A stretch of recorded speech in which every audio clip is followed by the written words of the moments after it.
How would you describe this weekend for us? Traumatic. Traumatic? No. A little traumatic, yeah. I don't know.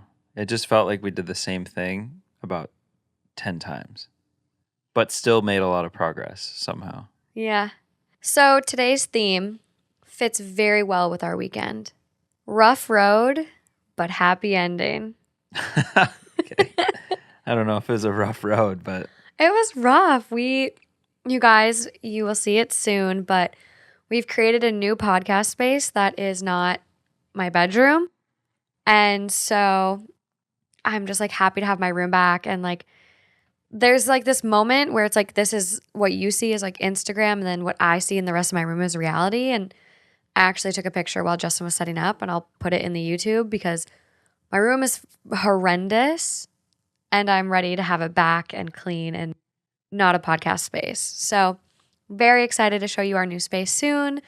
So that's what we've been working on this whole holiday weekend. I wouldn't say it was a rough road. It's one of those roads that kind of never ends and also just continually twists back around. You ever been on those roads where you're on it for a while and it feels like it's turning back towards the way you came from? Yeah, windy mountain. And you almost feel like you're going back to the start? Yeah. That's what it felt like. And it kind of was. I felt like we were doing laps. Yeah. Well, but we made it. We made it. I think the room's going to be great. And it's a happy ending, like the stories we're going to talk about today. So far. I know, knock on wood here. Okay, you ready? Yes. Let's do it. Hi, guys. Welcome back to another episode of Two Hot Takes. I'm your host, Morgan. I'm Justin. The titles are probably going to be deceiving. I have read all of these ones. Like, these ones have a lot of updates. So if you think I'm done reading, I'm probably not. There's a lot of updates throughout. So we'll have conversations after the initial story, and then we'll read the update and chat after that as well. Okay. So these stories are very complex. Rough road. I don't know if there's anything else that can be said. They're kind of down for the rough. Yeah. So kind of don't judge a book by a cover vibes. Book by the cover. It's cover. God, what is up with me and sayings? Okay. So up first, I told my 36 female husband, 37 male, that we should get a divorce so he can marry his late wife's tombstone. Throwaway account, English is not my first language, so excuse any mistakes. I, 36 female, married my husband, 37 male, 10 years ago. Prior to our relationship, he had been married for 2 years to L, 22 female. Sadly, she passed away because of an ongoing health issue. I met my husband 5 years after her passing. At the beginning of our relationship, I had some issues with his romantic history. To put it bluntly, I was having trouble accepting my husband's past and that he did not stop loving his late wife, but was forced to do so. I went to therapy for a year to treat that, and I managed to overcome this issue. My husband knows this and was very supportive of me and the treatment. I now like to say that Elle and I would have been best friends. The issue, after 10 years of marriage, we have been having a lot of arguments, derived from bad communication. We just seem to blow everything out of proportion. About 3 months ago, every time we have an argument, he takes the car and goes away for hours. When I asked where he went, he told me he, quote, went to see her, meaning Elle. Now, this is very weird from him because he, at best, visits Elle's grave 3 times a year. I then asked him to not run away every time we fight and to please tell me when he goes to the cemetery so we can go together. He just brushed me off. He has been doing this for months now, and it is destroying me. The feelings I fought the first year of our relationship are coming back. I'm sad all the time. I cry at night.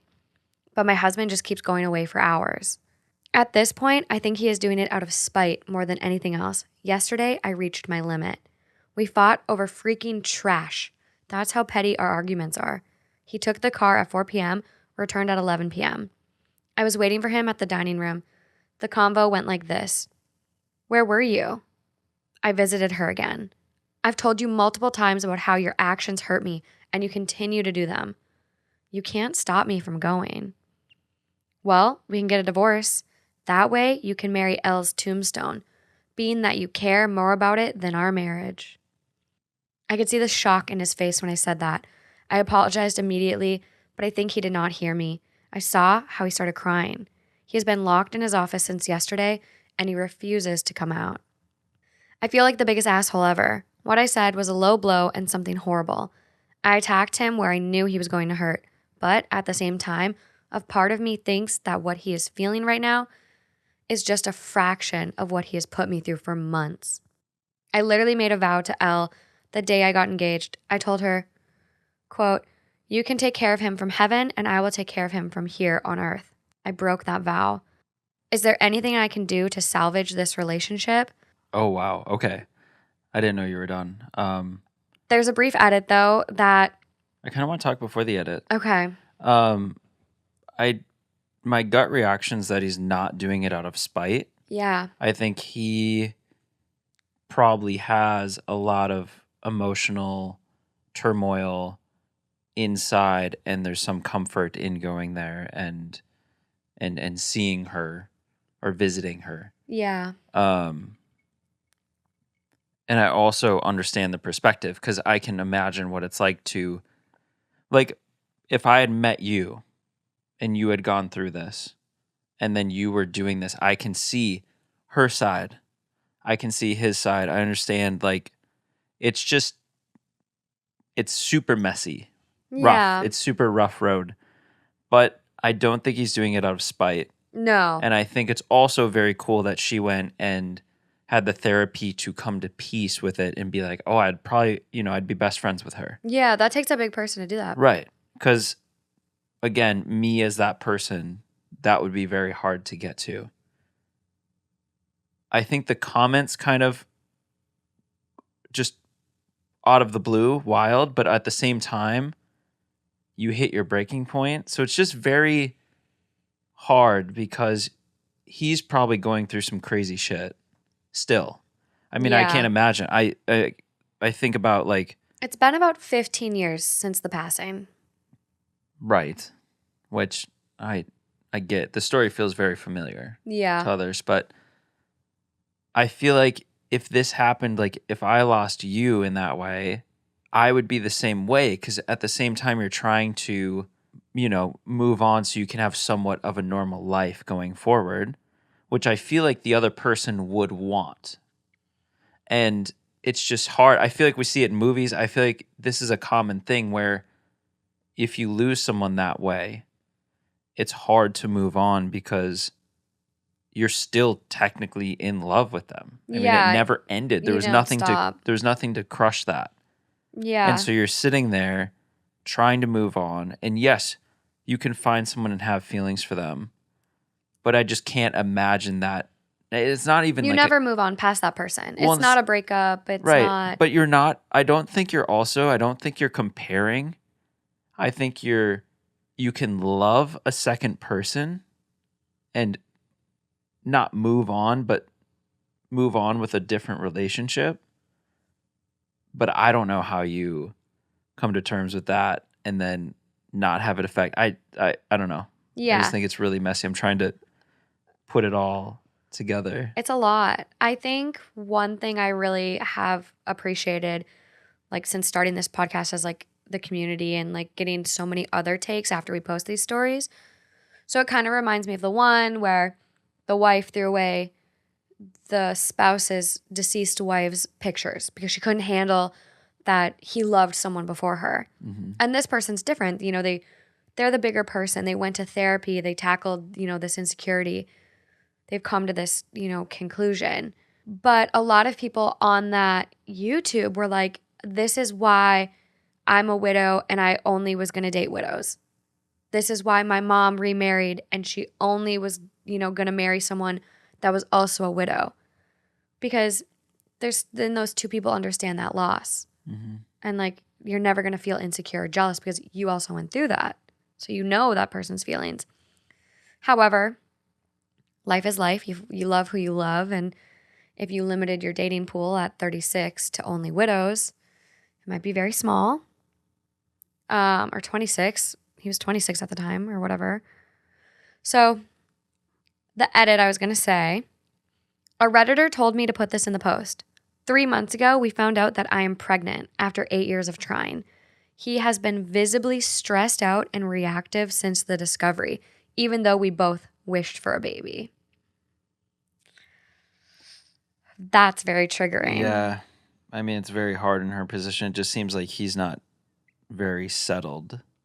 He's in like so much conflict in his mind and his thinking that I think the baby made it super real to him. Yeah. That's what made it seem like, okay, yep, she's gone. I'm with this person, and it's really real. Yeah. Before it could be like, okay, this feels great. Yes, I'm moving on. I'm doing what you're supposed to do, quote unquote. I mean, that's what you see in the movies. That's what you see everything. And honestly, that's what I guess you would want for your significant other if this were to happen. You would want them to kind of move on, find happiness, and live somewhat of a normal life and not be hooked, like stuck on you forever, that they live the rest of their life stuck on you. Right. But he is truly stuck. And I think the baby highlighted that and put it in the forefront where he's like, oh, shit. Yeah. I think it's definitely like probably bringing up so much like inner turmoil. Like you said, like he's stuck, he's processing. This brought up a lot of shit for him because I can't imagine, like, again, can't imagine losing you, but like if I were, it's like almost like when you start getting to a point where he was married to Elle, but Elle was sick. They were never going to have kids. They were never going to grow old together. So once he's like at that same point with his wife, now he's like, well, God, I never had that with Elle. Yeah, but initially, it might, like, you don't know when they would have known necessarily. When she was sick? Yeah. Yeah, I mean, we don't know how long she was sick. It did sound like it was kind of a process. Like it sounded like it was more of a chronic or terminal illness. I'm not sure. Doesn't sound like it was a tragic one. But at the start, you'd still want to.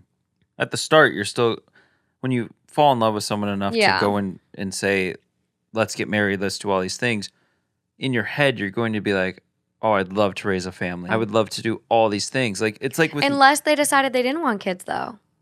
They could have been, like, him and Elle could have been planning on living child-free. I just don't know, because he then, why would he be so affected by specifically a kid? Specifically getting pregnant. And it's like, I think about it with you.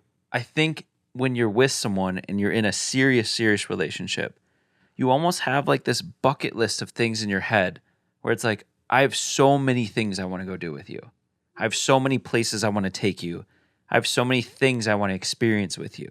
Everything, yeah. And then just to like, but specifics. Like, of course, yes, in general, you meet someone and you get serious, you want to experience like whatever happens. But there's specific things that happen. You're like, I can't wait to do X with you. I can't wait to take you here.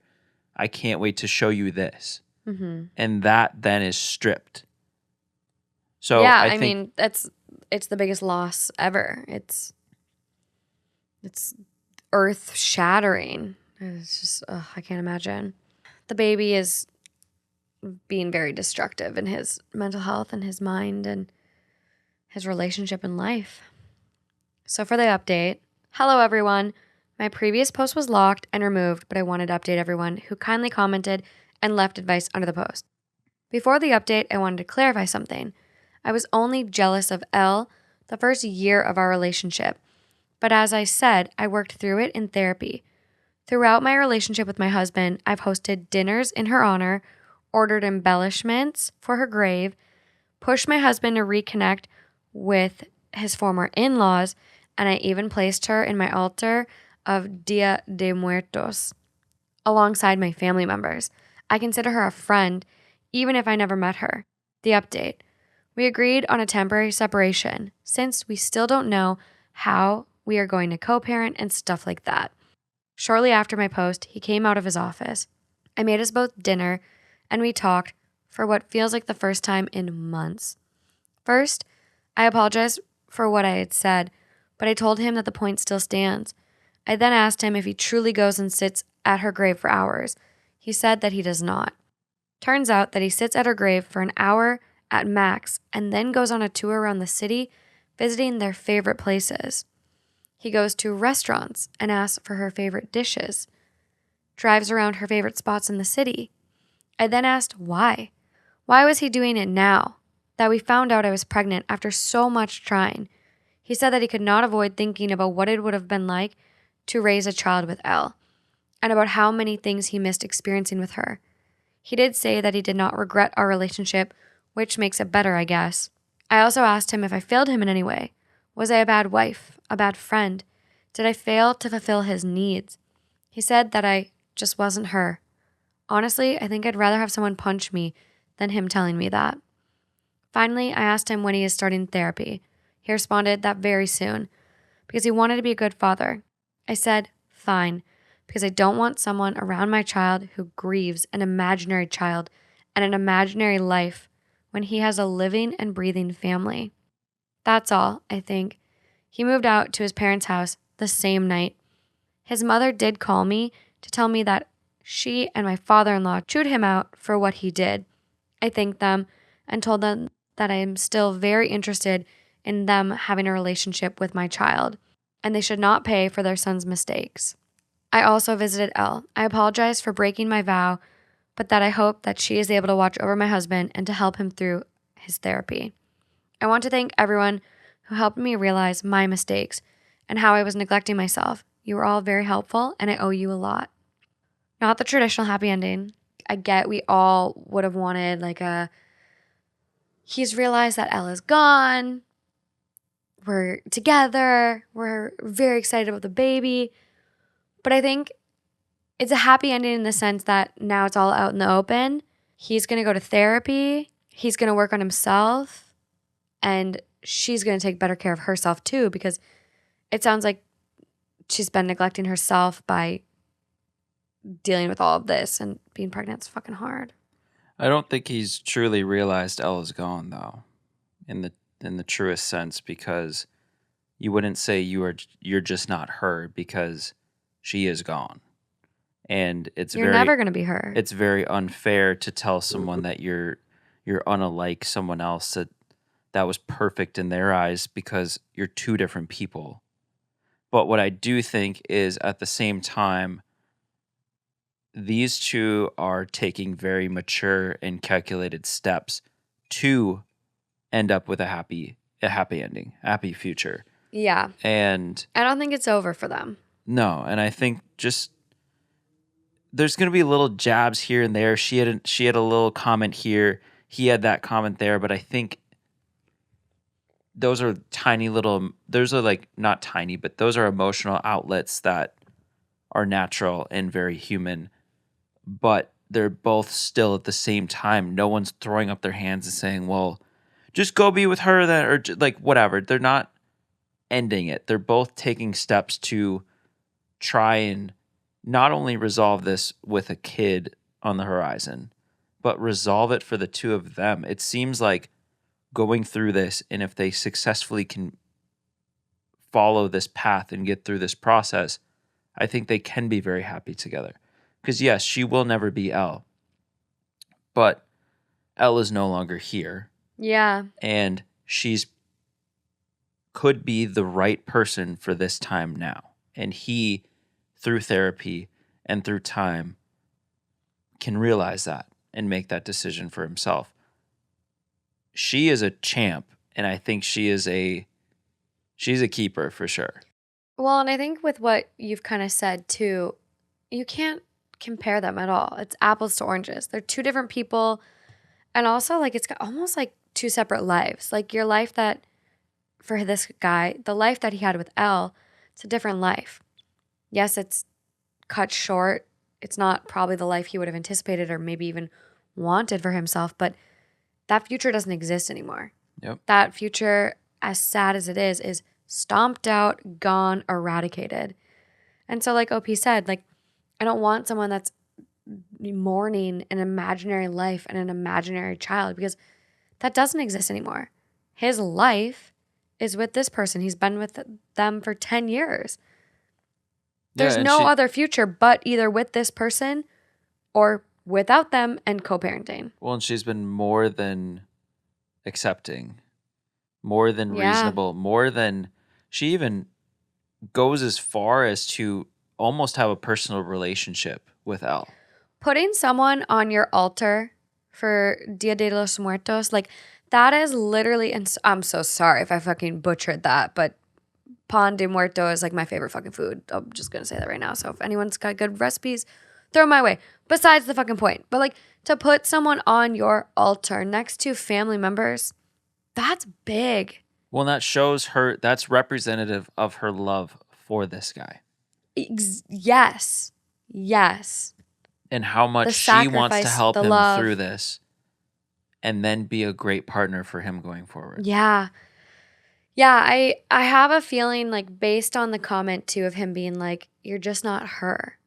He's idolized her in probably a lot of regards. Like I think we kind of all do that too, where like if we lose something and it's not by choice, it's always those rose-colored glasses, the what if, and this Even is if it's like that one thing you forgot about on your shelf, as soon as it's gone, it was your prized possession. yes. And even bad relationships, like I look at just bad relationships, and after the breakup being like, oh my God, but we had so much fun together here. Well, you only think about the good times. Yeah. When it ends. And death is one of those things that is very, very hard because there might not have been any bad times. It just ends. It's just gone. It's just gone. But I think even if you do have bad times with someone and they die, it's just the ultimate like, well, fuck.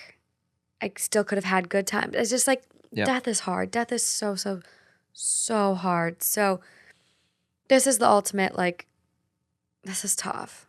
This is so tough.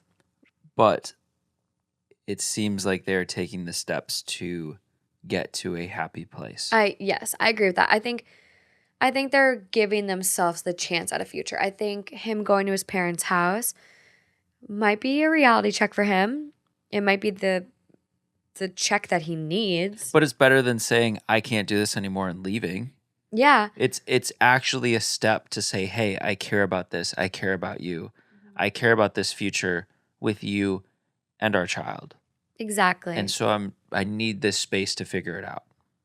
Yeah, and I think moving back home with your parents and not having your wife of 10 years and not getting to be there during those exciting pregnancy moments when the baby first kicks and all of this other, milestones. I think it's going to be an awakening for him and hopefully a realization that his love for Elle was real, but she is no longer with him there. Mm-hmm. And it doesn't mean you have to erase that person. It doesn't mean you have to give up that person and never acknowledge them and close them off. Like his wife has done nothing but be gracious and work on herself to accommodate that.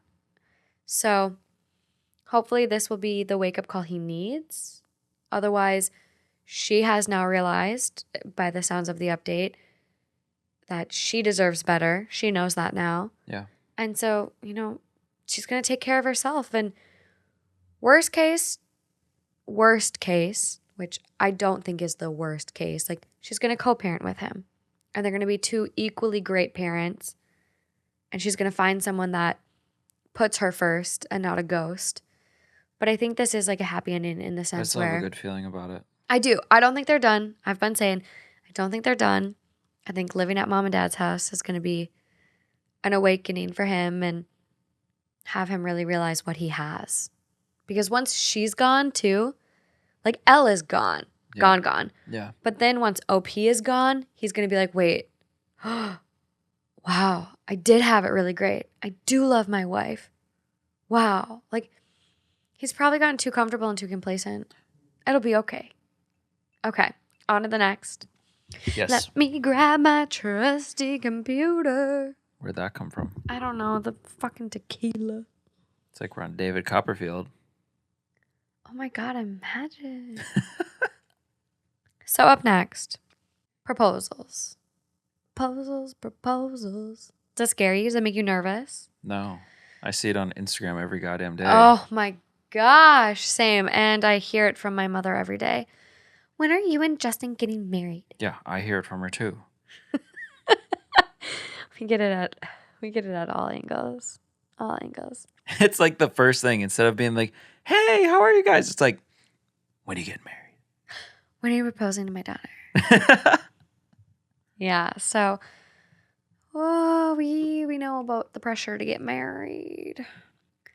My girlfriend, 25 female, repeatedly insists that I redo my proposal over and over. I'm running out of patience. I'm with it. I, 24 male, proposed to my girlfriend, 25 female, in late 2019 after 2 years together. Admittedly, now that I think back on it, it wasn't the most well thought out or planned proposal. It was mostly spontaneous and came as we were lying in bed together, so I didn't even have a ring at the time. At the time, my girlfriend said that she would love to marry me, but she had been looking forward to a more elaborate proposal. I assured her that I'd sort something out. A month later, after shopping for the perfect ring, I set up some candles when she was coming home one day. Think the Chandler Monica proposal in Friends, and asked her again. Well, my girlfriend loved the ring, thankfully, and teared up with happiness. She said that she really appreciated my effort, but what she meant by elaborate was something original that she could tell our kids about one day. She mentioned the name of one of her friends whose boyfriend, we both know, proposed by making a huge video montage of their time together and putting it on a projector. I decided to start over, and in February I planned a 3-night trip away in our favorite city. This time I spared no expense and ordered all the extras: a 5-star hotel, a photographer, an opera quartet. When I asked her to marry me, my girlfriend said yes, and I thought all was well. Except when we were alone again, she gently told me that she didn't think now was the right time. Of course. And she was so worried about her future / COVID-19 and that a proposal now wouldn't be a good memory for her. Since then, I've carried the ring around with me almost everywhere. At this point, I've even tried to involve my girlfriend in some of the proposal planning, asking where, when, how she'd like us to get engaged, and what would make her happy. However, all she has told me is that she doesn't know exactly what she's looking for, and I'll know when the right proposal comes. Okay. From my perspective, this is hugely frustrating, since in all other respects, she's assured me she wants us to begin our lives together. Last week, I thought I'd bite the bullet again, and after cooking her a homemade meal, I asked her if she'd like to be my wife. She asked me if I was trying to propose, and I asked her what was wrong with that. Once more, she told me that she can't wait to marry me, but it still wasn't quite the proposal she needed. Honestly, at this point, I'm frustrated. I realize that my girlfriend might come off as pushy or high maintenance in this post, but I love her very much, and in day-to-day life, she's honestly the most understanding, chill person to be around. However, oh, really? Hey. However, I don't understand why she's acting this way and what I'm supposed to do to satisfy her with the perfect proposal at this point. I'm confused and running out of patience. How do I deal with this?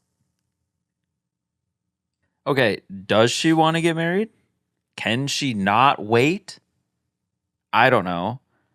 First of all, First proposals were I'm on her side, okay? I'm on her side at the beginning. First proposal, trash. in bed, dumb. Trash. Then you come back and try to redo it and be like, candles and shit at the house, dumb. Chandler, Monica, I don't care, Fuck dumb. you, Monica. Friends, no. Unless that's your thing. Okay, yeah, our thing is we love to go home and light candles and sit in a room. Like, no, that's not a cool proposal. Come on. Maybe in some super special circumstance. Dumb. Then your boy goes out. He puts together the perfect trip, spares no expense. Yeah. Does it. And yes, I think at some point you can overdo it and have it too staged where it's like, okay, no, you didn't. The picture wasn't right. Go back and get on your knee again. Like, no, that's dumb too. But if he put it all together, special trip, did it in a meaningful place, and made it right, and then she says yes, there you go. Done. Proposal done. Then it's just like not the right time. No, there's not a not there. Okay. Oh, there's definitely not right times to I can't wait propose. to marry you. I cannot wait to get to that step. She's definitely sending very mixed signals. Very. Yeah, so I don't know if she does, because you get the perfect proposal and it's just kind of like not the right timing. It's just not right. Come on. I have a hard time with proposals though that are so public and like put on like that. Like personally, I would like something very, very intimate, just nice, special, beautiful, but I don't want an entourage looking on. I think that's a lot of pressure, and that's probably why she said Right, yes. it's like doing it in the middle of a restaurant or some shit. Yeah, like I saw a TikTok of a girl getting proposed to in the center of Times Square. And you're kind of like, And you're just cringing on the inside. And she was literally because like, you have to play the part. There's so many people there. This girl was a baddie, and she walked away in the center of Times Square.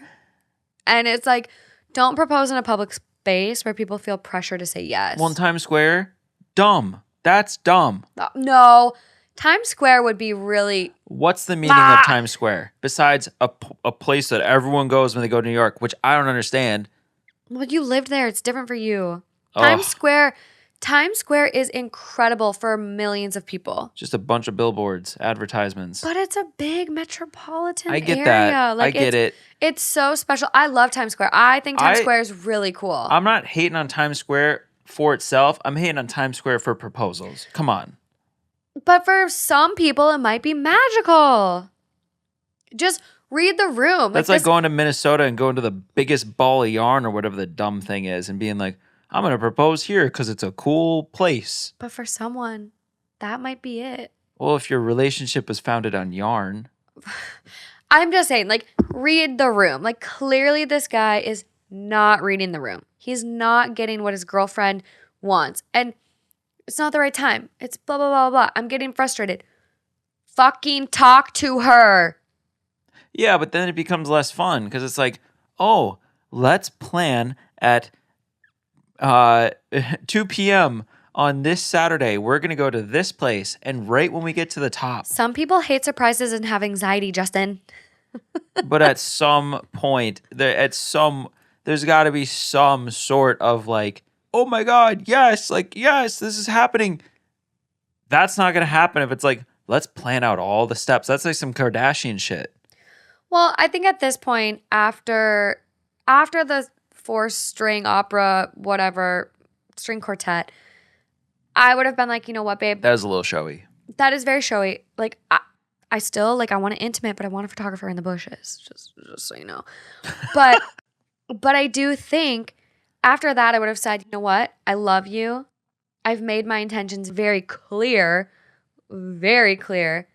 I don't know how I could make them more crystal for you. So now it is your turn. I've proposed to you 3 times, 2 of them somewhat shitty, 1 great one. I don't know if anyone actually opens up their mind to that possibility, though. The girl proposing? Yeah. Oh, no, it's a thing. No, I definitely know it's a thing. I've seen it. Yeah. But I don't know in this guy's mind if he's clueless about what she wants. Yeah. There's no way he's going to be like, True. you do it. He is pretty clueless, but that's where I would draw the line. I'd be like, you know what? 3rd time was the charm for me, sweetie. Yeah. It is your turn now. Well, I'd feel like that too. Yeah. I'd be like, well, okay, what now? Yeah. Funny proposal story now that you all have like met my family, my brother and his wife, Amy. Amy like kind of gave Matt an ultimatum. They had been dating for 10 years. I'm sure he'll correct me on that. 9 years they were dating. And Amy was kind of like, okay, buddy, like now or never, like shit or get off the pot. And so Amy was like, if you don't propose by this date, I'm going to propose to you. And so Matt ended up proposing. Same thing. Like Amy was like about to be like, you know what? I'm over this. Like we've been together 9 years. Like let's go, buddy. So, and it's a thing. Like apparently it's a tradition. If you are a girl and want to propose, you should propose on leap year. When's leap year? Every 4 years, right? But we just had one. Well, you gotta wait then. All right, so we're good. Fuck. Okay, so some comments on the original. No, she doesn't get to make you jump through these bullshit hoops to get to her perfect proposal. I get wanting an actual proposal after the spontaneous, casual first one, but the second one should have been it. Candles? No. No. Unless it's your thing. At this point, I would tell her that you have proposed as many times as you plan to propose, and either she wants to marry you You plan to propose once. or she doesn't. If she wants another proposal, she can either propose to you or she can find someone else to marry. If you keep doing this, your entire life will be filled with never being satisfied with anything you do. True. Someone else goes, exactly right. I'm frustrated reading this. I'd easily tell her it's her turn to propose since she's down 0 to 4 and then keep telling her to redo it. Mm-hmm. I understand that getting engaged is huge, but it's also about who you're marrying, not about how they propose. If she's not happy with it, then maybe ask her straight up what the real deal behind it is, because it just sounds unreasonable to me. Talk to your partner, people. If you are clearly disconnecting, sit your fucking asses down and talk it out. Yes, but with a proposal, I get after this many times, but initially with a proposal. The first one was shit, though. You don't have a ring. No. Don't propose without a ring. I already said, dumb. Unless you're in a life or death situation, like you're skydiving and your parachute won't open. You're on a plane, your engine's going down. Like, make your intentions clear, if shit like that happens. But if you don't have a ring, don't propose. Yeah, but this... No, but let me add this. Some people don't like rings. Not everyone wants a wedding ring. Some people do bracelets and necklaces, but have some sort of token. I don't even care if it's a fucking flower. Yeah. Do something. I mean, you see in the TV shows, like we just saw the other day, and the person's like, they're in just a really emotional moment. They're just like, marry me. It's like, all right, cool. That ain't real life, but maybe for some people that happens, sure. What show is this? Oh, John B. But it's like Outer Banks. That might be right for certain people in certain moments, but I'm talking Read about the what I room. see. I'm talking about what my friends have done. I'm talking about my experience in my life. Yeah. I'm not going to lay in bed, turn over one day and be like, will you marry me? That's dumb, okay? I'd say no. Right, because it's dumb. So I think there needs to be an element of effort, and I think at the same time, from a guy's perspective, it's not necessarily a surprise. I think when you get to the point with someone where you're going to propose, I think there's some kind of understanding a little bit that, yes, we want to get married. When you get to that point of proposal, you kind of know that you both want to get married. Otherwise, it's a little awkward if you're just going to be like, marry me out of the blue. But yes. Yeah, you guys at gotta the talk same about time, it. the proposal itself, I just personally would never want it to be so meticulously planned out together. I want it to be somewhat of I don't know. Surprise? I just hate, it's like the same shit with gifts where it's like, I want to pick everything I'm getting. But at the same time, it's really nice to surprise someone. And it doesn't have to be a full surprise because you can know exactly what they want. But at the same time, you're not going to be like, I'm getting you this. So it's nice a little bit to be like, yes, we're on a mutual understanding. We want to get married. I would love for you to propose. But not to the point where it's like, you know exactly when, where, how. That just takes all the fun out of it, I think. Yeah, for some. I don't know. I just have a lot of anxiety. I know, but that I hate not knowing what I'm getting for presents and I want to plan you a surprise party. Please don't. Please don't. So for the update, thank you to everybody for your advice. I actually wrote this post yesterday, but it was too soon to post an update. There are a lot of people calling my girlfriend a future bridezilla, and while my post may have made her seem demanding, I'd just like to clarify that she really is my best friend and a great person. There's no chance of us breaking up. Saying that, after thinking a lot about the responses I received, I decided to sit my girlfriend down and draw a line in the sand. I told her that after 4 proposals, I'm lost and confused as to what she wants, and if she has a dream proposal in mind, she has to tell me exactly what she wants so I can make this work. My girlfriend looked somewhat nervous at that, so I pushed her to communicate properly. She apologized again for not accepting my proposal earlier, but said that in 2019, she was still testing out our relationship. And so when I asked her to marry me, she said, try again, rather than yes, in the hope that I'd wait longer. From her perspective, while she had responded positively to the idea of marriage prior to this, it had still been too soon for a real engagement. I will admit that I'm not the best at reading social subtext if it's not stated directly, so I could have missed the implication when she asked for a different proposal. When I later asked her in February, she knew I was the one, but was telling the truth about being too anxious to consider marriage. She actually confessed that she's planning on proposing to me later this year, sometime around when we were planning to fly to my home country. She had been trying to keep it a surprise, but we've now agreed that it's better we're both on the same page when it comes to proposing. We've decided that we're both going to sit down and work together to make the proposal special for both of us. Okay, fine. That's fine. All of that should have been in the original post. Like, just trying to stir up drama and all this shit, but Happy ending, though. happy ending, but super boring. Sorry. Just terribly boring. You're throwing me under the fucking bus. No, it's just like, we're going to plan it out, and it's exactly what I was talking about earlier. Like, that's boring. There's no element of just excitement, and not surprise is the wrong word, but just Are you talking about me picking the story or about them? this situation. Them. Okay, good. Okay. Yeah. Yeah. No. Oh. The end result, though it's happy, is boring. I think to each their own. They got to do what they got to do. But That's fine, but just I think they're just like, this story is the perfect example of like, if your communication isn't great in your relationship, take little chances and opportunities to make it better. yeah. Whether that's through couples therapy and just working on communication workshops, online videos that help better communication. Like, this could have been avoided with just talking to your partner after the first one. If she would have been honest with him after the first one and been like, you know what? I love you. I see a future with you. I see us getting married, but this is just a little too fast for me. Yeah. It was too early. It was too soon. She could have avoided 3 other fucking proposals if she just would have said that.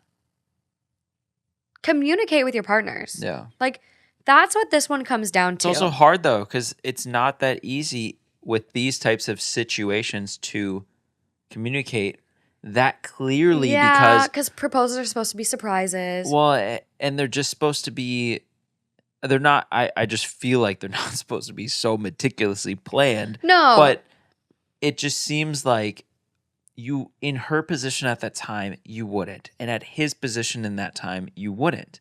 It just doesn't feel like you would. It feels like if that happened on the first one, in a guy's mind, you're like, all right, we're going to try again. We're going to do this. We're going to go with this plan. And in her mind, you wouldn't be like, all right, yo, I'm going to propose. It's my turn. After the first, I don't know. It just seems like the time doesn't line up. And then obviously now at this point, they're to that level of communication. But early on, it Finally, just seems, after 4 fucking proposals. I know, but I don't know. I just see why. I can kind of see why it ended up going where it did. Yeah, but it didn't need to. Like, life does not need to be this hard and complicated. And talking to partners can be very difficult in stressful situations like this. And to the point where proposals are supposed to be a surprise, blah, blah, blah, blah, blah. Like, okay, but after the first proposal, if you get one and you're not ready, then clearly tell your partner, I'm not ready. Right. Don't let this person keep going time and time again. Well, she kind of said try again. She said try again, not I'm not ready. Right. There's a difference. Yeah. So in his mind, he's like, oh, well, this just wasn't it. Yeah, I fucked up. I proposed in bed. Right. I should have put candles out. Clearly. Oh, what did he say? Like, I will admit, I'm not the best at reading social subtext. Get it. Everyone's on their own, wavelength of like social cues and common sense and all that fucking jazz. So I get it.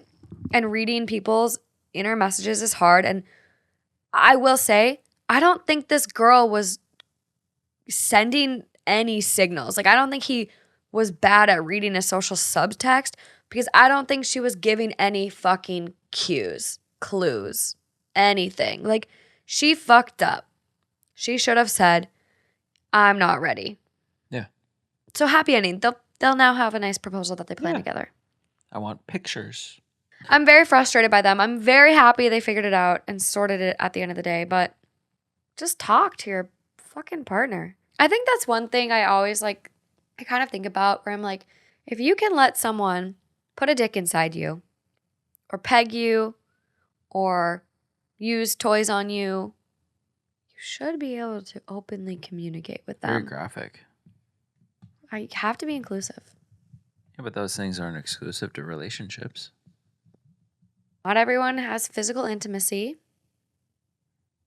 I don't know, I guess I can walk that back, but I just think if you've been in a long-term committed relationship with someone, you should be able to communicate with them in That's this different.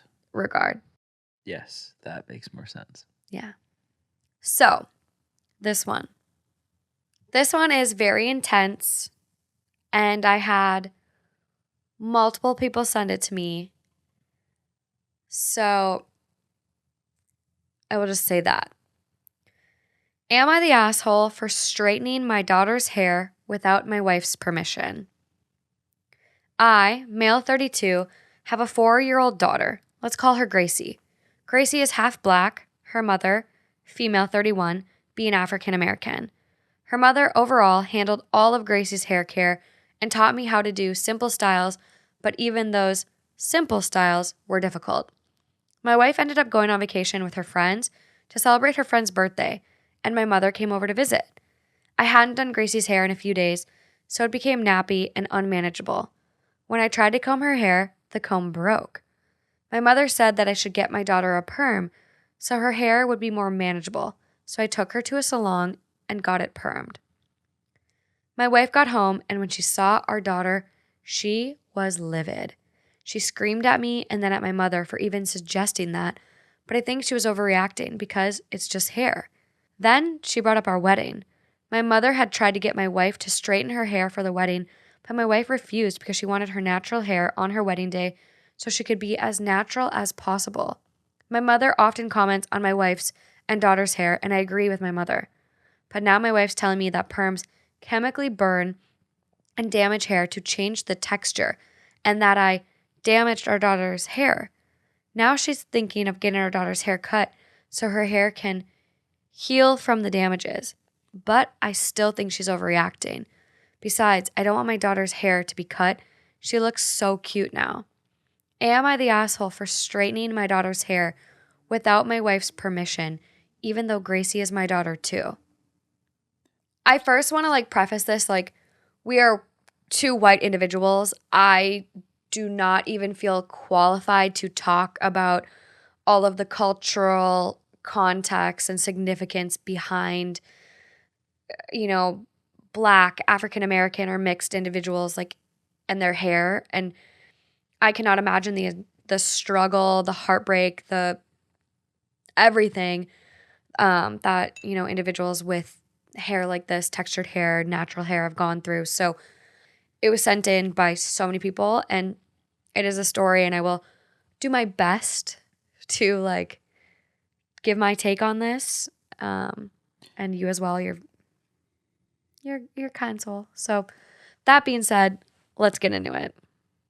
So my thoughts are, I think no matter race or anything, just human, hair is a very significant defining feature of a person. Yes. And I think it is often I think it's a way of it's people's identities. I think also too, hair is something, it's one of the only things that you can actually physically change, and you can adapt throughout your lifestyle and things that you experience throughout life. But in this instance, regardless of race or culture, even if it was our kid, I don't think I'd go and make a big change about them like their hair without at least talking to you. I feel like that's a mutual decision. But especially in this context, I feel like there's no way you go and make a decision about this when clearly there's someone else who would, that at least you should consult. Yeah. And would probably be way, way, way, way better equipped to handle it. Because based on him, like, saying her mother overall handled all of Gracie's hair care and taught me how to do simple styles. But even those simple, and he literally quotes it, quote, simple styles were difficult. Right. He is the most unqualified fucking person to make a decision on his daughter's hair. Yeah. He's white. He has white hair. He's unequipped. He can't even handle the simple styles. Yeah. And like changes in hair is a big deal, especially when you're making them on people that are not yourself. Yeah. Yeah. When it's you and you have that autonomy, go do whatever the fuck you want. 100%. But, and like, I don't know if he mentions the age of his daughter. Like, she's young. Like, don't make decisions like that for a little girl. Team effort, especially with the mom. That's the one that's doing their hair. And this is something that really, really irks me. And at the same time, I love when parents take the initiative. If you are white, from my perspective, if you are white and have a child with a Black individual, an African American individual, or some other, ethnicity that has more ethnic hair, it is your job as that child's parent to figure out how to do their hair.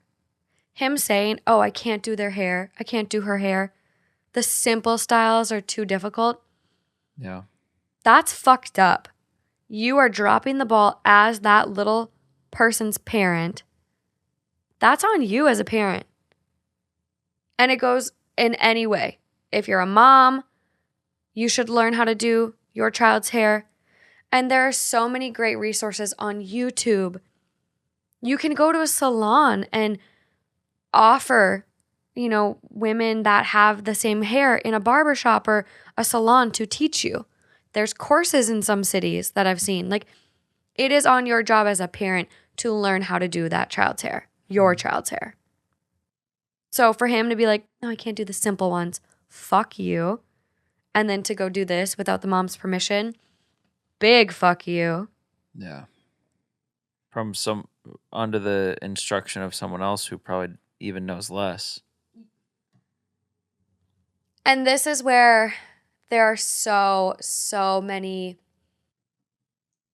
I know, like, some people are going to be like, well, it's not racism. It's not about race. No, it kind of is. Like, if you're changing someone's natural hair to fit more of a white standard or a white beauty standard to straighten someone's natural curly hair, there could be some subconscious racism there. And it's not, again, like, this is why I prefaced it, like, I do feel very unqualified to even talk about this, but there's a lot to be said about that and the reason behind straightening it and the reason why he said, oh, I don't want to cut her hair now because it looks so cute. Yeah. Natural hair is beautiful. Yeah. That was an interesting comment. Yeah. And I love that a lot of Black women in America, in this country, and just from what I've seen, are kind of taking power back and wearing, box braids in the workplace and, doing stuff like that because that's their hair. Like, that's the way they want to style it. And that's for, Black women, that's a protective hairstyle and it's not unprofessional. So I cannot wait to see the changes that we make, going forward and addressing stuff like this. But yeah, fuck this dude. So top comment on this one that has 12,000 upvotes. Your daughter is half Black. You're married to a Black person and you use the words nappy and unmanageable. Besides that, you sound like you haven't learned how to care for your daughter's hair, nor tried to learn how to care for curly/coily hair. Not to mention, it sounds like you haven't learned to respect your wife's boundaries. You're the asshole. Go watch a couple of videos on curly hair and stop listening to your mom. Yep. Next comment. No black person would straighten their child's hair at such a young age. It's just not done. And for your info, hair isn't just hair in the black community. Furthermore, you knew your wife was against straightening your daughter's hair. Did you ever ask her why? You are absolutely wrong. Educate yourself and then apologize to your wife and daughter. You're the asshole. If he ever even realizes. He should have known from the minute that they had conflict during their wedding when his mom was like, straighten your hair. You should straighten your hair for your wedding. And his wife wanted to be natural and curly. And from that moment on, it should have been like, oh, like, Yep. I wonder why. Come on. Just scrolling through some of the comments because they are very, very good on this post. I'll be sure to link it. The comments should for sure still be there, even if it gets deleted. Someone goes, children's hair in general also tends to be more susceptible to damage. I got a curly perm as a kid, white girl with completely straight, straw-thin hair. It was down to my butt before. It had to be cut to my shoulders after. Cosmetologist here. I have refused chemical services on anyone under 13. It doesn't matter if they have booked an hour or more of my time. I've always tried to explain why it is not a good idea. If the little one is super insistent/bratty, I speak with the parent away from them and most of the time pretty much always force them to act as the parent, not as a friend. Any service between 13 and 15 is to enhance, never change dramatically. I'm speechless. Dad, grandma, and stylist, just awful. Yeah. So on to the updates. This guy got roasted in the comment. There's thousands of comments kind of laying it out, telling him where he fucked up, and rightfully so. I've read the comments and came to the realization about my marriage and my wife, and now I just feel horrible. My wife mentioned in passing about her childhood and was always vague about it, but after hearing a conversation between her and my mother-in-law, I just realized how much I truly messed up. My wife is dark-skinned and tall, and she got bullied for that along with her hair. She went to a predominantly white school in Bogalusa, hopefully. And that made her hate herself and her looks for a while. My God, my wording was horrible too. My wife is beautiful, and so is my daughter, and their hair isn't a problem.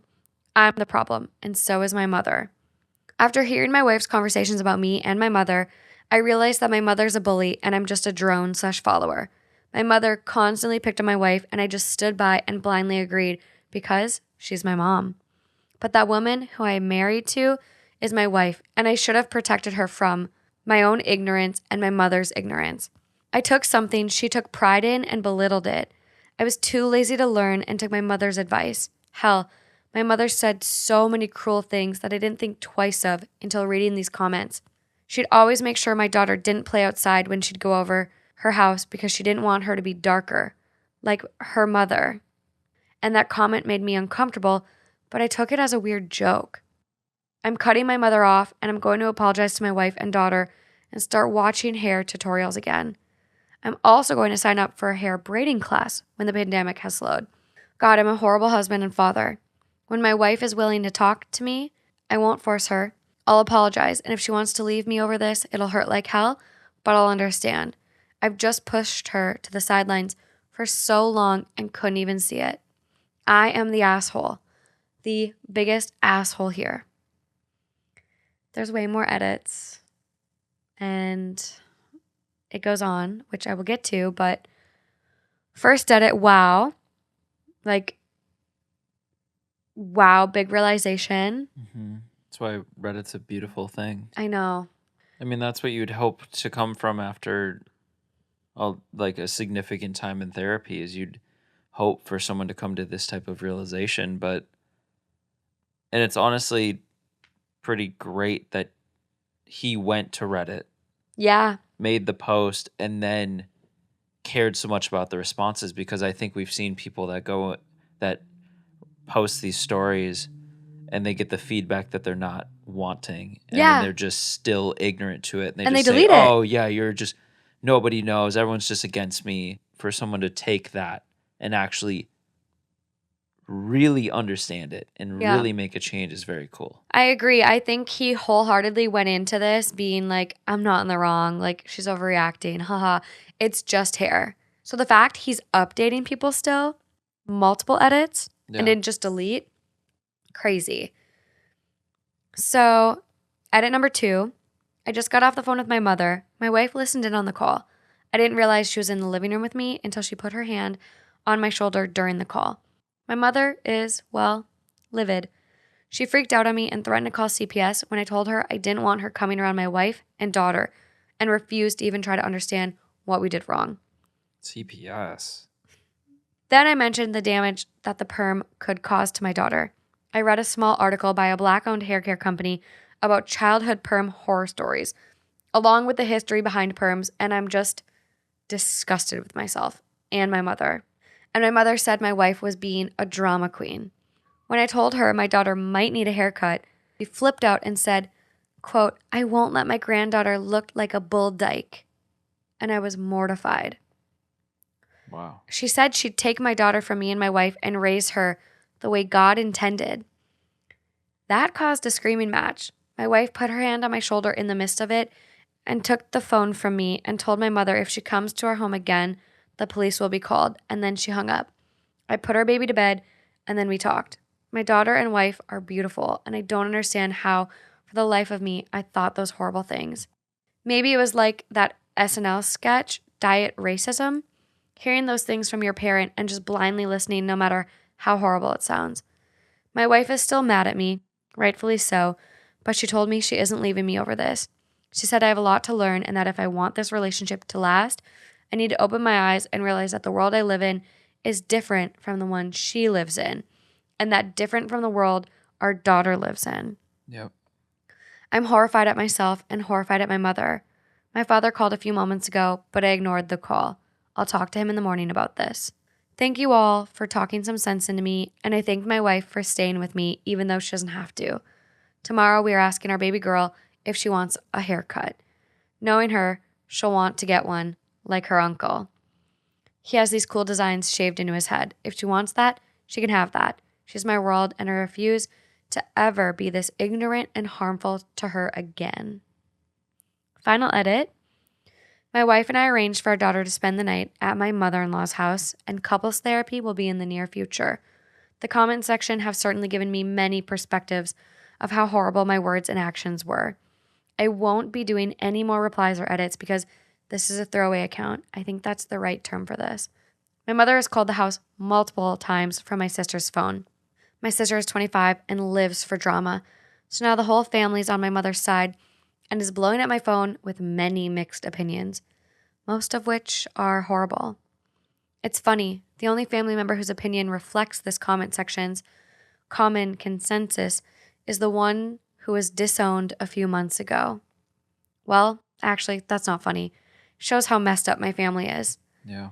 Thank you all for the replies, no matter how harsh or mean they might seem. I needed this. That's awesome. It is. It really is. You know, to have both parents now be on the same side and realized, you know, that his family is very racist, and Yeah. to now be an ally and willing to learn is amazing. So truly thank God for Reddit and this comment section because they worked wonders. Yeah. I think it's amazing. I mean, I think I've always been the most inspired by people who are the truest to themselves, no matter what that is. Mm-hmm. And the people that are just passionate and just are who they are no matter what. And no matter what the situation is, they are themselves. They're never changing to appease others. They're never trying to fit in because of certain things. They're just true to themselves, and it's so infectious and it's just so inspiring to me. Yeah.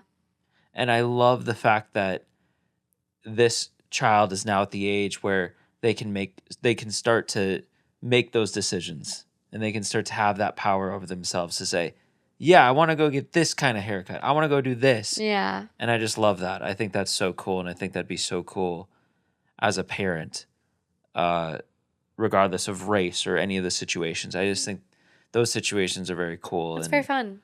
And I just love Reddit in this post. Yeah. I, too, like thinking about this little girl's experience, too. Like, she was probably so scared. Like, so scared. And this probably, like, getting her hair chemically treated. Like, it's not like an easy, you're in and out 15-minute, 20-minute cut. Like, this is a long process of sitting there under a dryer, rinsing. And, like, it must have been, honestly, if you've never gone through it and then, like, you're going through it with your dad who doesn't do your hair. Yeah. It was probably a really traumatic situation for her.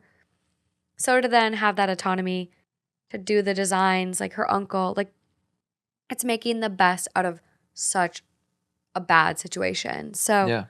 I think it's really great. It's hard to find comments about the updates because it was all one thread, it's all one post. So all the, the upvotes are typically the ones that got posted right away. But amazing revelation. I'm glad he's standing up for his wife and his, his kiddo, because this could be very, very dark if he wasn't, this type of person to Right, and that's admit no your easy thing to mistake. do. It's not not. easy to say I fucked up. well, yes, that, but also to say all of these people in my family are wrong. And then you have your family, like Yeah. your wife and daughter family. It's hard to say all these people are wrong, but to actually realize what is truly right and take a stand against the majority and stand up for you and your people. Yeah. To stand up for your wife and kid against all of the rest of your family is really powerful. Yeah. I think it's really, really cool. It's amazing. There's also a comment I want to highlight, like as I'm scrolling, and I think there's a typo, so I'll correct it as I think they mean it, but learning to care for black hair isn't hard. And since he's a father, he should have already learned or researched hair care tips, especially if she's over the age of 4 and older, like we've said, neglectful. But like that's not something I've researched, like how to actually care for black hair. But I think that's also something to point out. Like this person, based on their emoji, like is a black individual. And so like that being said, it's not hard. And even if it was hard, he should have learned it for his kid and recognized 100%. that it's his job as a parent. So like, I guess just like overall in this whole conversation, like I don't want to make it seem like black hair care is like daunting and hard and unattainable, like for a white individual. Like, but even it is not. Right. And even if he sees it that way, Yeah. still, even if it seems difficult to you, go fucking learn it. It's your kid. Yeah. And this person comments back, 100%. I started learning the second my husband and I decided to try for kids. Try for kids. Yeah. Not even get pregnant, not even have kids, try for kids. Yes. That is something that if you are in a relationship with a partner of a different ethnicity, you should be doing that. Like, open your eyes to what a future looks like. Yeah. If you're childless, you want to remain childless, I guess a different story, but maybe look into why you don't give a shit still. I don't know. Well, and this guy, once after hearing the entire story, it almost seems like he wasn't ill-intended. He was just uninformed. And he just was so close-minded to these ideas. If he grew up this way and had this whole ideology his whole life, then I don't know. It sounded bad again. I think like I get where you're going. I think it's hard because if you like look at people, we're getting very like on the realm of racism, and again, I'm undereducated in this, and I've been really trying to do my part and learn and be an ally and learn more. But I think, when you have a family he's white, he's grown up in this, he's grown up with these clearly a racist mom. And so it's like he probably did have his head in the sand until this realization that made him realize, wow, I do have these biases. I Yeah. am bigoted. I fucked up. I was neglecting my wife and I was doing this. And I look at, I have some, family members that are not woke, are not on the right side of things. And I think, God, I'm getting confused in my COVID years. I'm not even going to go there. But I think when you grow up in a family like this, racism is taught. Racism is learned behavior. Kids aren't born racist. Yeah, So and sometimes it's almost subconscious, I think. It's just like, when it's that embedded and yeah, it's ingrained in you, embedded. And I just think just he's seeing his turn, just seeing the flip after he saw the comments shows that he wasn't innately against it, or just honestly, he might not even thought in the moment that it was wrong, because he doesn't seem like he's ill-intended. It just seems no, like he lacked the awareness and he just didn't open his eyes and think. he's grown up in a very sheltered, racist world, and which is crazy to me because, and this is why there's the saying, you can have black friends and still be racist. You can marry a black individual and still be racist, because this is the perfect example. Like, he had deeply rooted Mm-hmm. thoughts, biases, opinions, and he is now going to go forward and make them right, and happy ending. But there's a lot to be said on this one. I would love to hear from, the community, our community, Two Hot Takes community, when this one goes live, because like I've said, do not feel qualified to really give that many takes on this one. And I would love to hear from you guys. I think this is one that we can truly have a great conversation on YouTube. But that's all I got for you. I know it's a short episode. I'm sorry, but we got big things coming. Just kidding. We're back. Justin and I could not leave you hanging. We realized it was going to be a short episode unless we continued. And so we came back. He pressured me. This is all thanks to him, to be completely honest. And we switched sides. And we switched sides, which I don't think this is my good side, right? I don't think you have a bad side, so I have a good side, Which is what? being over there. Oh, you gave me your good side. Back to rough road, happy ending. Let's go. Let's do it. Would I be the asshole by not telling a guy I've been dating for a month that I'm having artificial insemination to be a single mother? Well, okay. Prior to lockdown, I decided to be a single mother by choice. The journey to accepting this has taken 2 years and included counseling and a very thorough plan to ensure I could do this alone. I was happy with my decision, and I was at a good place in life where I realized my desire to be a mother was stronger than looking for a partner, which may or may not happen. And with my fertility declining, I chose to go down the path as a solo woman. Right before I was due to have artificial insemination with sperm donor, the pandemic hit, and treatments were canceled. There was no timeline for when things may reopen.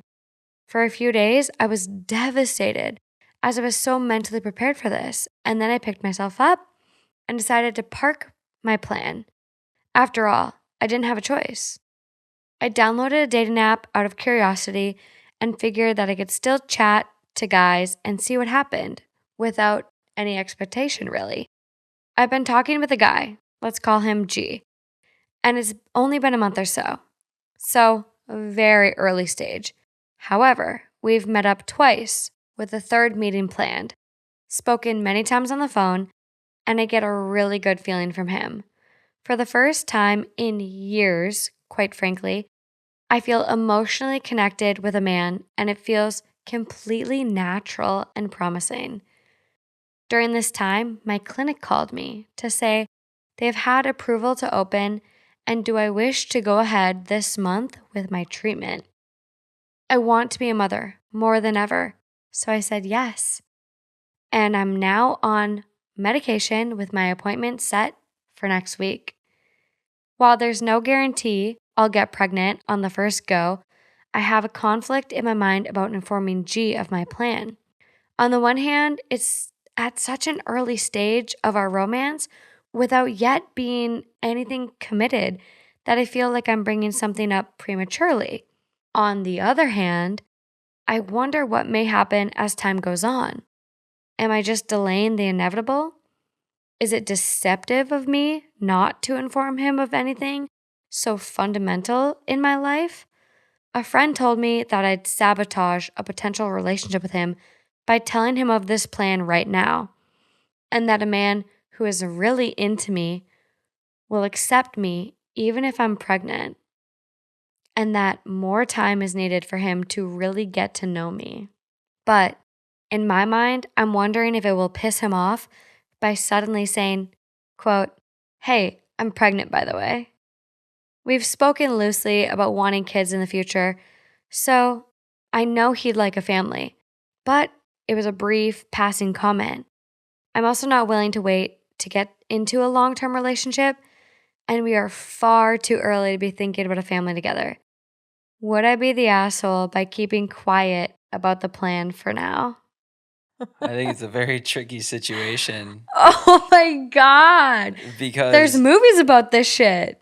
yeah, but it just feels like when you meet someone new and you're super into them, you're super excited about it, you're just scared at almost. I mean, I've had moments, even early days with you, where it's like, I feel like there was one off moment where I said one thing that was a little weird, and I was like, all right, I just fucked it all up. It's over. And I just lost her. No. Obviously, it's not the case, but I think when you're in the early stages of a relationship, you think that way. Yeah, Where it's even the dicey. smallest things become these colossal world-ending things for your relationship in the Yeah. early stages.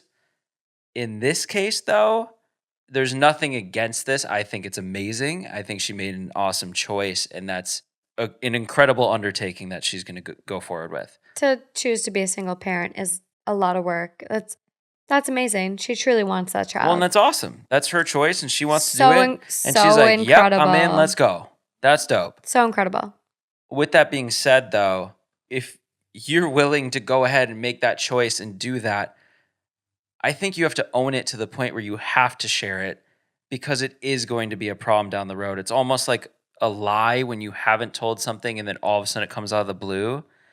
I think It's a lot. It's like guilty by omission. and I think if you start the yeah. relationship early saying, here's what I'm doing, I'm super excited, I'm passionate about it, I've always wanted to do this, I'm open to kids in the future and whatever, but this is right for me now, this is what I want to do now, then if he's the right person, he'll be on board because you're doing this 100%.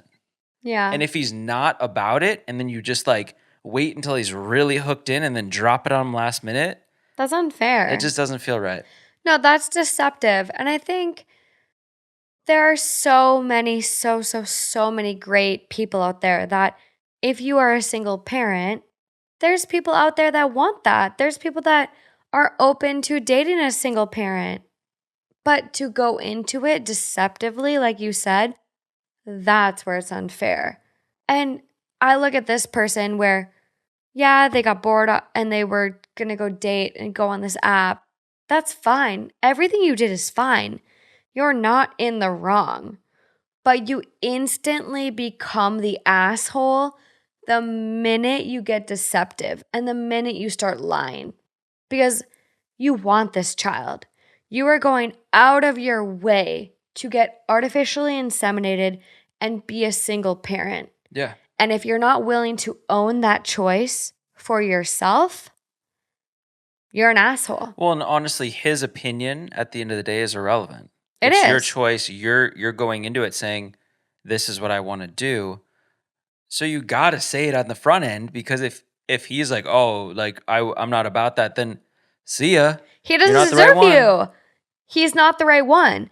That's exactly how I feel. Like, If he doesn't want to be a part of your relationship, the minute you say, hey, I want to have a child, I've thought about this for a really long time. I was on the list prior to meeting you. COVID shut me down. I'm going to get impregnated. Like, I'm going to get inseminated. I want to have a kid. Yeah, and it doesn't have to be first date. You don't have to be like, it doesn't have to be the front of your character where the first thing you do is, guess what? I know you're into sports, but guess what? Here's what I have going on. Yeah. It's more one of those things where when you actually start to feel something with someone and it becomes something real, that's when you say, hey. Well, and what did she say?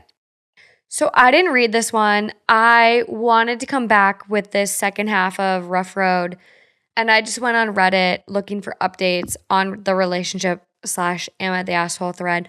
So I didn't read this one. I don't know what the update entails on this one. But what did she say? They were only like 3 dates in. Yeah, but I think the feelings started to be there. I mean, when it's right, the feelings happen quick. I mean, like it was one and done for me. So I understand how it can become serious very quickly. Yeah. Or the feelings become real very quickly. But it's just not something you lead with on a first date. If you're gonna lie about that though, asshole. Well, yes, that is Yeah. different. Yeah. I'm just saying not on the first date, but it comes to a point where when the feelings become real, you're like, all right, I have something I want to tell you. Yeah. And then you gauge it from there. You figure out what the response is from there, and your answer is going to be apparent very quickly. You don't want to go into a relationship lying, like no matter how small or big it is, like enter a relationship with honesty. Because if truth comes out down the road, like it's just going to be heartache and pain and deception, and there's no point.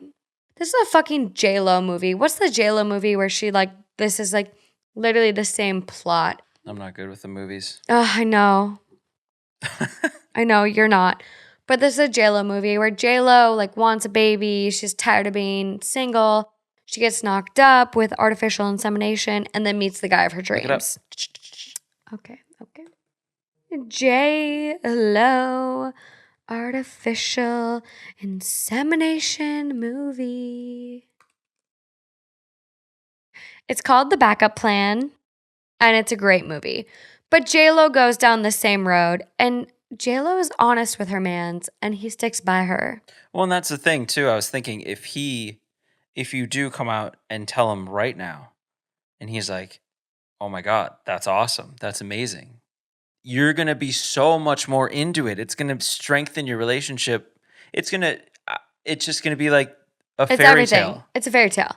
It's a fairy tale versus going down the road and having your partner come out that your partner lied to you and being like, fuck you, you lied to me. Yeah, you're gonna be stressed the fuck out. You're gonna be thinking about that every time you're with him, and then every time you get closer to him, it gets better and better and better, and you're like, fuck, I should have told him then. Yep. I should have told him then. Yep. I should have told him yesterday. Yep. And then, It gets worse and worse. yep. So for the update. A month ago, I was told I would be the asshole for not telling a date about my plans to be a single mother. So I told him. Yes. A month ago, I asked if I would be the asshole to not tell a guy I had only started dating that I had plans to become a single mother. I was scared I'd lose him, but also felt I would be deceiving him by not telling him, thus making the investment in our relationship unfair. The comments were pretty much unanimous in that I'm an asshole and I needed to tell him. And this validated my decision to go forth and be honest, as nervous as I was. Yep. I explained my situation about taking 2 years to come to this decision, how my fertility clinic had shut down due to COVID, which was why I had gone back onto dating apps. I explained how my clinic had reopened after meeting him and how important it was to me to continue my journey to become a single mother. I knew this was baggage he hadn't expected and that there was every chance he would step away from the situation. Well, he didn't. Not such a single mother after all. This is J-Lo 2.0. Well, we're now in a committed relationship and he's been supporting me in my journey. I've had 2 unsuccessful artificial inseminations with donor sperm. my original plan. And we've spoken about having a child together.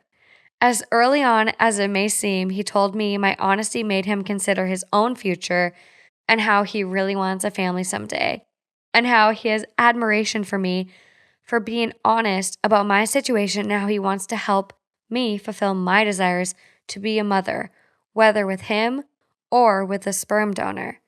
Either way, he wants to be a part of my life. Fuck. There we go. I mean, you just like, honestly, you just have to be honest. You just got to communicate your feelings, friendships, family, relationships. If you can just, and this is what I experienced so much in New York, and this is what I love New York for, and just the East Coast vibe. People just say things when they feel them. There's no like harboring the feelings and then lashing out later. It just right there on the spot. Just go for it. Yeah. So it continues a little bit. I want to provide this update as a positive outcome has come out of being labeled an asshole, and it pushed me to do the right thing, which has in turn meant I have the most understanding and accepting boyfriend. Had I kept this info from him, it would have played on my conscience as well as most likely have caused him to not trust me. Yeah, it would have wrecked this whole perfect fairy tale ending.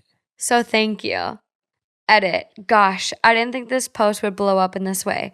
Thanks for the lovely words of support. And also those of you taking the time to provide food for thought of co-parenting and step-parenting. This is new territory for me, and I don't know how anyone else in my day-to-day life who has been in this situation, so it's so valuable for me to hear your views and gain new perspectives. Thank you, kind Reddit community. Yep. I love it. Incredible. Well, and that's why I think it's important to not just consider one person's opinion, because if you take that opinion solely for just what it is, it clearly it would have led her down not Not a good this path. path. And so I think it's important to always talk to multiple people when you're considering. I mean, this is kind of a big decision. If she's serious about Huge. him, you can get serious Huge. really quick with feelings. You can know pretty quick, I think. And I think it's important to talk to multiple people and get or just go to Reddit. Get everyone's opinions. And there you go. Happy Yeah. ending. Happy ending. Rough road, but happy ending. But on that note, thanks for joining us, you guys, on another episode of Two Hot Takes. And until next time, Until next time. bye, guys.